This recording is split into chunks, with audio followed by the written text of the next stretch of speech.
साथी खो देते हैं।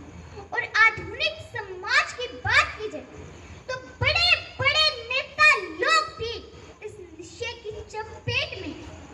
और न जाने हमारी युवा पीढ़ी को तो क्या हो गया, नशे के बिना तो जीवन ही नहीं। इतना पैसा आप नशे पर खर्च करते हो, इस पैसे से किसी गरीब बहन की शादी करवा दो, किसी गरीब बच्चे को शिक्षा दे दो।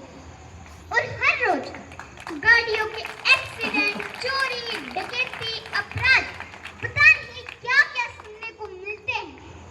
इन सब का एक ही कारण है, जो है नशा, नशा, नशा। डॉक्टर अब्दुल कलाम कहा करते थे कि किसी भी देश की तरक्की और तबाही युवाओं के हाथ में। तो हिंदुस्तान तो युवाओं का देश है।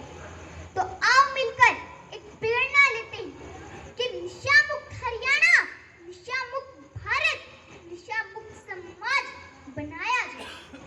ना मांगते रोजी रोटी, ना मांगते तुमसे प्यार, रोक लगा दो नशे पर, सुखी रहेगा ये संसार, सुखी रहेगा ये संसार। अगर आपको नशा करना ही तो आप काम का कीजिए, अगर आपको नशा करना ही तो आप देशभक्ति का कीजिए, जैसे भगत सिंह जैसे महापुरुषों ने किया था।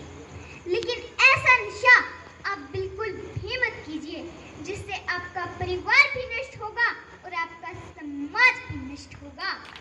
मैं पूछना चाहती हूँ उन लोगों से जिन्होंने ये नशा है बनाया। मैं पूछना चाहती हूँ उन लोगों से जिन्होंने ये घरों को जलाने वाला तेजाब है बनाया। शायद हम किसी के पास भी इसका जवाब नहीं। तो आओ मिलकर एक प्रेरणा लेते हैं कि नशा मुक्त हरियाणा बनाया जाए, नशा मुक्त समाज बनाया जाए। मैं यहाँ जितने भी मेरे बड़े बुजुर्ग आए हुए हैं, तो मैं आप सभी से बोलना चाहती हूँ कि बच्चा उस कच्ची मिट्टी की तरह होता है। जिस मिट्टी को आप जैसा ही आकार दोगे वो वैसी ही बन जाएगी। इसलिए आप अपने बच्चे को, आप अपने बेटे को जैसी शिक्षा दोगे वो वैसा ही बन जाएगा। और मैं यहाँ जितने भी मेरे युवा साथी आए हुए हैं, तो मैं आपसे भी एक बात बोलना चाहती हूँ कि आप बुजुर्गों के साथ बैठे, उनके साथ बातें करें, क्योंकि उनको जो जीवन का अनुभव है वो हमें नहीं। इसलिए बुजुर्गों के साथ थोड़ा समय बिताएं, उनके साथ बातें करें और उनका सम्मान कीजिए। और मैं यहाँ जितने भी मेरे माता पिता आए हुए हैं, मैं आपसे भी एक बात बोलना चाहती हूँ कि जो आप ये धन, संपत्ति, कोठी, बंगले इकट्ठे करके रखते हो, किसके लिए? अपनी औलाद के लिए। देना है तो अपनी औलाद को अच्छे संस्कार दो, देना है तो अपनी औलाद को अच्छी शिक्षा दो। एक कामयाब औलाद अपने भाग्य में लिखा हुआ, अपने तकदीर में लिखा हुआ अपने आप कमा लेगी।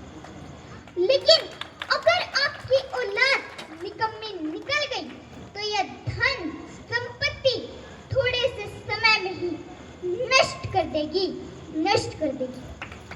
और मैं यहाँ जितने भी मेरे माता पिता आए हुए हैं, मैं आपसे एक बात और बोलना चाहती हूँ कि अगर आपका बच्चा आपसे 10 रुपए मांगे तो आप उसे 5 रुपए दें। अगर आपका बच्चा आपसे जिद और डिमांड करे तो उसे कभी भी पूरी ना करें। तभी आपके बच्चे को 1 रुपए की कीमत और मेहनत लगन का पता चलेगा, और मेहनत लगन का पता चलेगा।